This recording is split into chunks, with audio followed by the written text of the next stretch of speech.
Uca Rabbimizin lütfü, rəhməti sayesinde bu kadar nimetler üzerimize bol bol yağır. Baxmayaraq ki, biz insanıq, günahlar edirik, xətalar edirik, kusurlar edirik. Bəzən üsyan edirik, bəzən Rabbimizdən qafil oluruq. Bəlkə də qafil olmaq en büyük günahlardandır. Ama bunlara baxmayaraq, bir an olsun Rabbimiz bizi unutmur. Bir an olsun Rabbimiz bizi terk etmir. Bir an olsun Rabbimiz bizi öz başımıza bırakmır. Ve bunun için de alemlerin Rabbi olan Uca Allah'a sayısız, hesapsız həmd ve senalar olsun. Ne yaxşı ki insanıq, ne yaxşı ki Rabbimiz yolumuzu bu dünya evinden saldı ve bu dünya evinde olduğumuz müddette yaşayır, Allah'a bende olmağa çalışır, ibadetler edir, mübarek Ramazan ayı kimi böyük bir nimetin içerisinde olur, bu lütften dadır.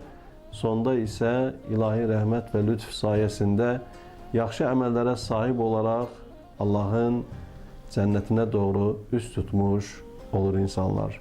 Ümid varıq ki biz bu dünya hayatında fitne salanlardan, fesat törədenlerden olmadık. Yeryüzünde islahçı olmağa çalıştık. Yeryüzünde insanların xeyrini, faydasını istedik. İstedik ki insanlar yeryüzünde güzel emellere sahip olsunlar, güzel işler görsünler, hayırlı, faydalı ömür yaşasınlar ve bunun için de gücümüz çatdığı ölçüde dinimizin güzelliklerini, İslam'ın güzelliklerini insanlara tebliğ etmeye çalıştık. Bunun için Rabbimize sayısız hesapsız həmd ve senalar edirik ki, ne yaxşı ki Rabbimiz bizi din üçün, İslam üçün, millət üçün, vətən üçün, xalq üçün, dövlət üçün xidmətçi seçdi.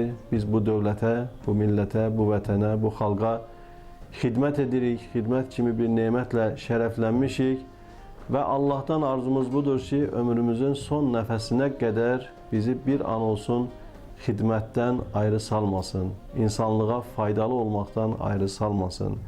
İnsanlığın dərdi ilə dərdlənə bilək. İslam'ı doğru düzgün anlayaq, doğru düzgün yaşayaq. Sevgi ilə, şəfqətlə, mərhəmətlə insanlığa baxaq. Ağ dərlini qara dərlidən, qara dərlini ağ dərlidən fərqləndirmədən sevməyi bacaraq. Çünki Allah baxmaz sizin zahirinizə və mallarınıza, baxar sizin qəlblərinizə və əməllərinizə. Bir halda ki, aləmlərin Rəbbi olan Uca Allah bizim qəlbimizə və əməllərimizə baxır. Təqvamıza göre Allah katında üstünlük kazanmış oluruq. İnne ekremekum indallahi etkakum. Sizin en üstün olanınız təqvası çox olanlardır. Zahirən fərqli formada görsənə bilərik. Zahirən fərqli xidmət edirmiş kimi görsənə bilərik. Zahirən etdiyimiz xidmətləri insanların gözündə daha qabarıq şəkildə canlandıra bilərik. Amma birçok bu dünyada iş gören insanlar var ki, ahirette Allah'ın huzuruna giderken onların hiçbirini görmeyecektir. Birçok bu dünyada iş görmeyen insanlar var ki, niyetleri güzel olup, iş görmeyi isteyipler, hizmet etmeyi isteyipler ama fürsətləri olmayıp, onlar da ahirette Allah'ın huzuruna giderken çok büyük mükafat ve savablarla karşılaşacaklar. Sebep nedir? Sebep çok iş görüp, riya xatirinə, görüntü xatirinə olan insanlar Allah'ın huzuruna giderken insanları o işe şərik qoşduqları üçün Allah onları insanların ötəsinə bırakacak.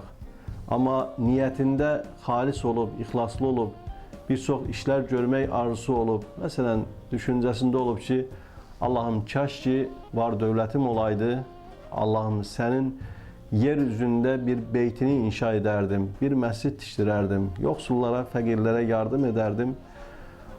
Arzusu buydu, isteği buydu ama olmadı.